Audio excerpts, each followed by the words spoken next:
سورۃ المرسلات مکی سورت ہے، 50 آیات ہیں اس میں۔ مرسل کا مطلب ہوتا ہے بھیجا ہوا،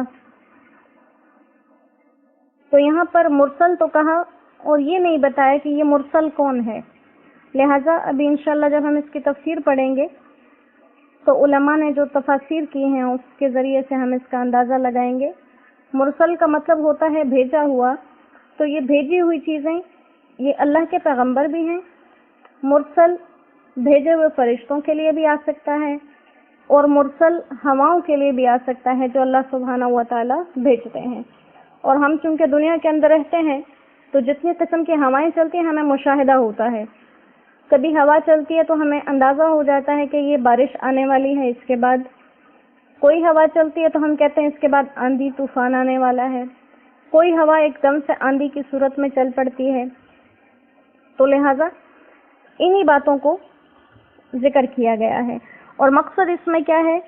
انسان کو یہ دنیاوی تبدیلیاں اور تغیرات دکھا کر قیامت کی طرف انسان کو توجہ دلانا ہے کہ یہ ہوائیں یا فرشتے یا پیغمبر جو آئے تو یہ تمہیں اس بڑے دن سے خبردار کرنے کے لیے آئے۔ بسم اللہ الرحمن الرحیم۔ والمرسلات عرفا، والمرسلات واو قسم کے لیے ہے، قسم ہے چلتی ہوئی ہواؤں کی، عرفا جو دل کو خوش کر دیتی ہیں، قسم ہے چلنے والی ہواؤں کی جو دل کو خوش کر دیتی ہیں۔ فالعاصفات، پھر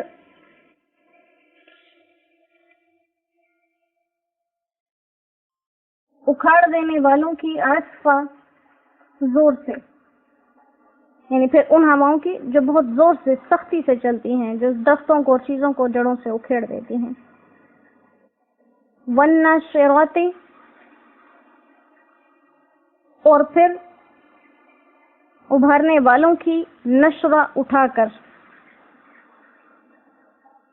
فالفارقات، پھر پھاڑنے والوں کی، فرقہ بانٹ کر۔ فالملقیات،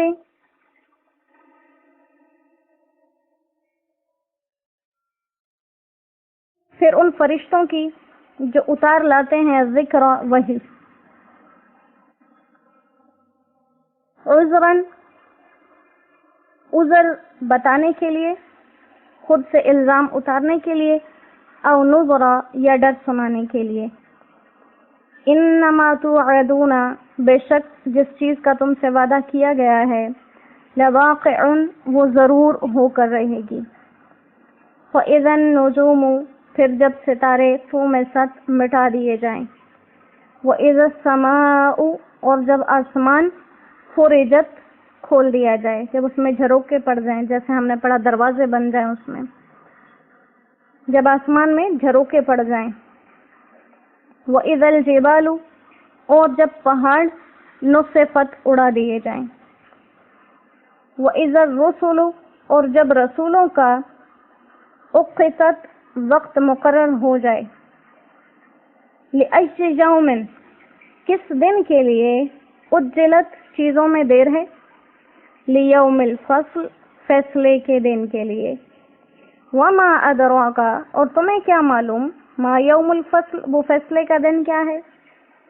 ویل، ہلاکت ہے، یومئذ، اس دن، للمکذبین، جھٹلانے والوں کے لیے۔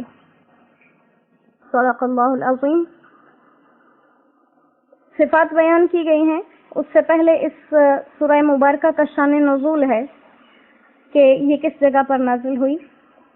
حضرت عبداللہ ابن مسعود رضی اللہ تعالیٰ عنہ سے یہ روایت ہے کہ ہم رسول اللہ صلی اللہ علیہ وآلہ وسلم کے ساتھ منا کے غار میں تھے تو سورہ مرسلات نازل ہوئی۔ آپ صلی اللہ علیہ وسلم اس کو پڑھتے جا رہے تھے اور میں آپ سے سن کر اس کو یاد کرتا جا رہا تھا، اور آپ کا دہن مبارک، یعنی آپ کا مبارک منہ اس سورت کی مٹھاس سے شاداب ہوتا جا رہا تھا۔ اچانک ایک سانپ نے حملہ کر دیا تو رسول اللہ صلی اللہ علیہ وآلہ وسلم نے اس کے قتل کا حکم دیا۔ ہم اس کی طرف جھپٹے لیکن وہ چلا گیا۔ تو آج صلی اللہ علیہ وآلہ وسلم نے فرمایا کہ جس طرح تم اس کے شر سے محفوظ رہے وہ بھی تمہارے شر سے محفوظ ہو گیا۔ تو یہ مینا میں ایک غار میں یہ سورہ مبارکہ نازل ہوئی ہے۔ ابتدا میں جو 5 قسمیں کھائی گئی، اس کے بعد قیامت کے آنے کا یقینی ذکر کیا۔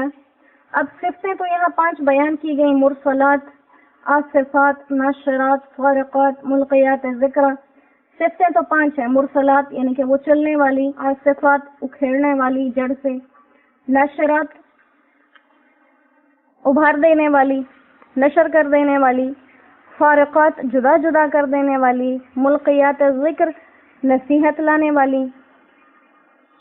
لیکن ساتھ میں یہ نہیں بتایا کہ یہ صفات کس کی ہیں، بات کو یہاں تک ذکر کر کے چھوڑ دیا۔ یہ نہیں بتایا کہ یہ خوشخبریاں لانے والے ان سے مراد پیغمبر ہیں، یا ان خوشخبریوں اور ان کیفیات سے فرشتے مراد ہیں یا ہوائیں مراد ہیں، کیونکہ یہ صفات سب میں پائی جا سکتی ہیں۔ مرسلات پیغمبر آئے خوشخبریاں سنانے کے لیے، پیغمبر آئے امتوں کو ڈرانے کے لیے، پیغمبر آئے حق اور باطل میں فرق کرنے کے لیے، پیغمبر آئے ذکر کو لے کر۔ اسی طرح سے یہ صفات فرشتوں کی بھی ہو سکتی ہیں کہ فرشتوں کے مختلف جماعتیں ہوں، ان کے مختلف حالات ہوں، کہ کچھ جو ہیں وہ بہترین ذکر لے کر آئیں، کچھ مومنین کے لیے خوشخبریاں لے کر آئیں، کچھ ناکارہ لوگوں کے لیے ڈر لے کر آئیں، کچھ مومنین اور مجرمین کو الگ کریں، اور کچھ ایسے ہوں جو وحی لانے والے ہوں۔ تو یہ مختلف علماء نے کہا کہ ان سے مراد پیغمبر ہیں۔ یہ 5 صفات جو بیان کی گئیں کہ قسم ہے ان بھیجے ہوں کی جو دل کو خوش کر دیں، تو یہاں سے انہوں نے پیغمبر مراد لیے ہیں۔ والمرسلات عرفا فالعاصفات عصفا، پہلی 5 آیات انہوں نے مراد یہ لیا کہ اس سے مراد پیغمبر ہیں، یہ پیغمبروں کے صفات ہیں۔ پھر بعض حضرات نے کہا کہ یہ سب ہواؤں کی قسمیں ہیں، کہ ہواؤں کے اندر یہ کیفیات پائی جاتی ہیں، اور بعض لوگ کہتے ہیں کہ یہ فرشتوں کے صفات ہیں، کہ یہ 5 فرشتوں کے مختلف جماعتیں ہیں۔ اور اگر دیکھا جائے تو اس میں سے کچھ صفات ایسی ہیں جو ملائکہ پر واضح صحیح پوری آتی ہیں، اور کچھ صفات ایسی ہیں جو ہوا کے لیے مناسب ہیں، جیسے وحی اتارنا اور وحی لے کر آنا اور حق اور باطل کو جدا کر دینا، یہ فرشتوں کا کام ہے۔ اور باقی جو 3 صفات ہیں کہ بادل والی ہوائیں اور آندھی والی ہوائیں اور ہر چیز کو اپنی جگہ سے منتشر کر دینے والی ہوائیں، یہ ہواؤں کی صفات ہو جائیں۔ تو ابن کثیر نے یہ بات کہی ہے کہ جو پہلی 3 صفات ذکر کی گئیں یہ ہواؤں کے لیے ہیں، یعنی مرسلات، آصفات اور ناشرات، یہ 3 صفات ہواؤں کے لیے بہتر ہیں، اور جو آخری 2 ہیں یہ فرشتوں کے ساتھ خاص ہیں۔ تو وہاں پر انہوں نے کہا، حضرت ابن کثیر نے اپنی تفسیر کے مطابق، کہ یہاں پر جو ہواؤں کی بات کی گئی کہ قسم ہے ان ہواؤں کی جو دل کو خوش کرنے کے لیے چلتی ہیں یا جو نفع پہنچانے کے لیے بھیجی جاتی ہیں، عرفہ نفع پہنچانے کے لیے۔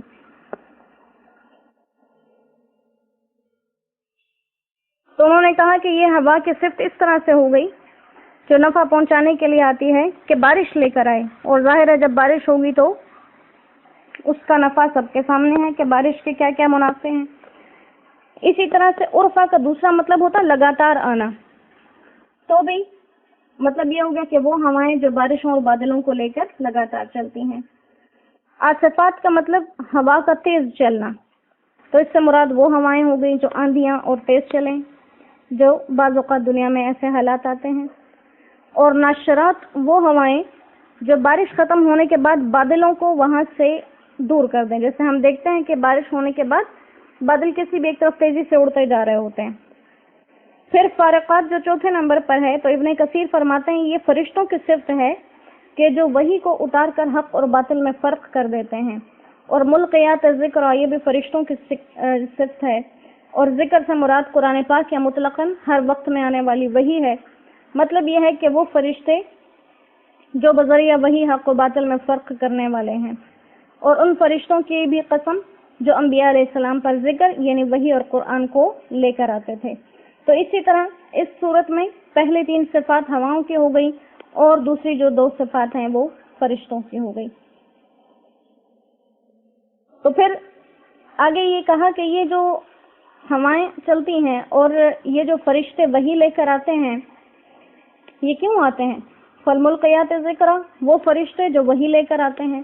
تو کہا کہ یہ کیوں لے کر آتے ہیں؟ عذراً او نذراً، یہ وحی لانے کا سبب یہ ہے کہ وحی سے حق اور باطل صاف ہو جائے۔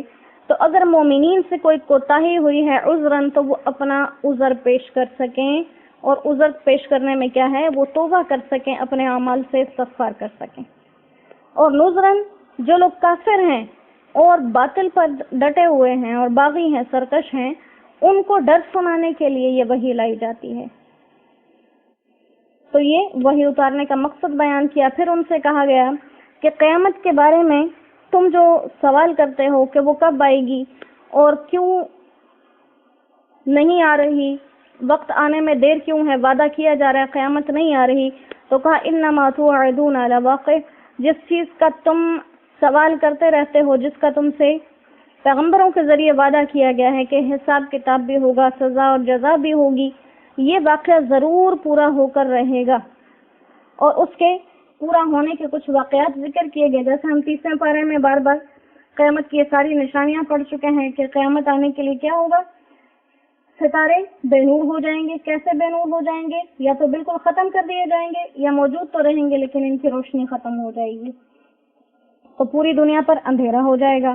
پھر آسمان پھٹ جائیں گے، پھر پہاڑ ہلکے ہو کر روئی کی طرح اڑتے پھریں گے۔ پھر اس کے بعد کہا گیا کہ وَإِذَا الرُّسُلُ أُقِّتَتْ، اقتت کا مطلب ہوتا ہے کسی وقت کا مقرر کر دینا، اور کبھی کبھی یہ لفظ استعمال ہوتا ہے مقررہ وقت پر پہنچ جانے کے لیے بھی۔ تو یہاں پر کہا کہ وَإِذَا الرُّسُلُ أُقِّتَتْ، جب پیغمبر اپنے مقررہ وقت پر جمع ہو جائیں گے، قیامت کے دن کی بات کہ جب ساری امتیں اکٹھی ہو جائیں گی اور ہر پیغمبر اپنی امت پر گواہی دینے کے لیے حاضر ہو جائے گا، تو گویا یہ وقت آ گیا، یہ قیامت کے دن کا جو ہے وہ حال ہے۔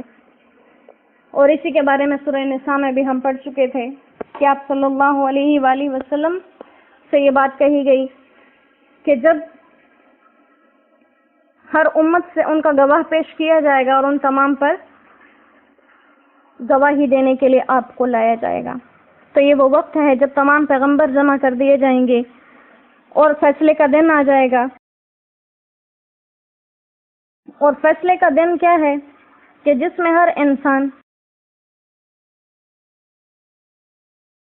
اچھا برا کرنے والا اپنے حالات کو دیکھ لے گا، حساب کتاب سے پہلے ہی پتہ چل جائے گا کہ میرے ساتھ کیا ہونے والا ہے۔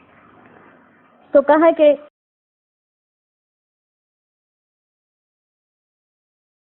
جب پیغمبروں کو جمع کر دیا جائے گا اور ان پیغمبروں سے جب دنیا میں کوئی بدتمیزی کی جاتی ہے، جب ان کی شان میں گستاخی کی جاتی ہے، تو انسان 2 باتیں سوچتا ہے۔ جو مسلمان ہوتا ہے وہ یہ سوچتا ہے کہ اللہ کے نافرمانوں پر عذاب کیوں نہیں آتا، اور جو نافرمان ہوتے ہیں وہ بھی یہی کہتے ہیں کہ تم جو اگر پیغمبر ہو سچے تو ہم پر عذاب کیوں نہیں لے آتے۔ تو ان سے کہا گیا کہ لِأَيِّ يَوْمٍ أُجِّلَتْ، کس دن کے واسطے ان چیزوں میں دیر ہے۔ یہ جو تم عذاب کہتے ہو کہ دنیا میں ہم نے رسول کے ساتھ گستاخی کر لی، ہم پہ عذاب کیوں نہیں آیا، کس چیز کی دیر ہے۔ اور مومنین سے بھی کہا گیا کہ تم جو کافروں کا حال دیکھ کر کہتے ہو کہ ان پہ عذاب الہی کیوں نہیں آتا، کس دن کے لیے دیر ہے؟ فرمایا لیوم الفصل، فیصلے کے دن کے لیے۔ دنیا فیصلے کی جگہ نہیں ہے، دنیا اعمال کی جگہ ہے۔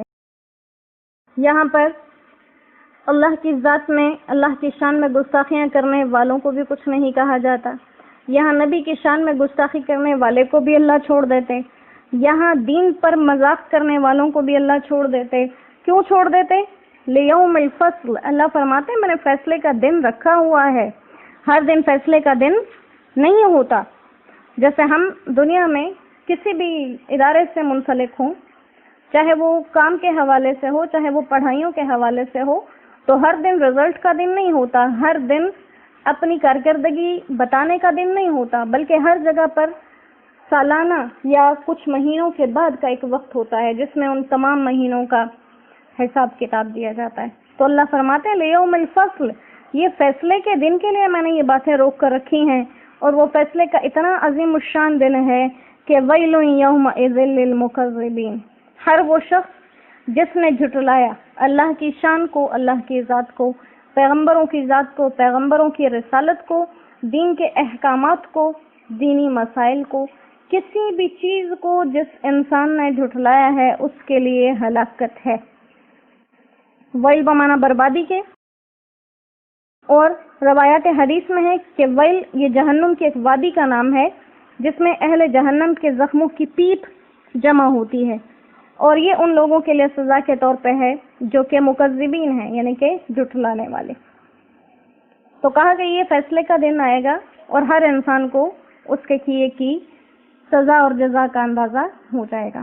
تو اللہ سبحانہ و تعالی ہمیں اپنے رحم و کرم سے، اپنے خاص فضل و کرم سے جھٹلانے سے محفوظ رکھے، اور دین کا جو حکم ہمارے سامنے آ جائے ہم اس میں تعویلیں نہ کریں کہ ایسا نہیں ایسا ہوگا۔ جب حکم ہمارے سامنے آ جائے ہم اس کو مان لیں کہ یہ اللہ کی طرف سے ہے تو ایسا ہی ہوگا۔ ہم دین میں اپنی مرضیاں نہ چلائیں، کیونکہ دین ہماری مرضی کے مطابق نہیں ہے، ہم نے اپنی مرضی کو دین کے مطابق ڈالنا ہے۔ وآخر دعوانا ان الحمد للہ رب العالمین۔ السلام علیکم ورحمۃ اللہ وبرکاتہ۔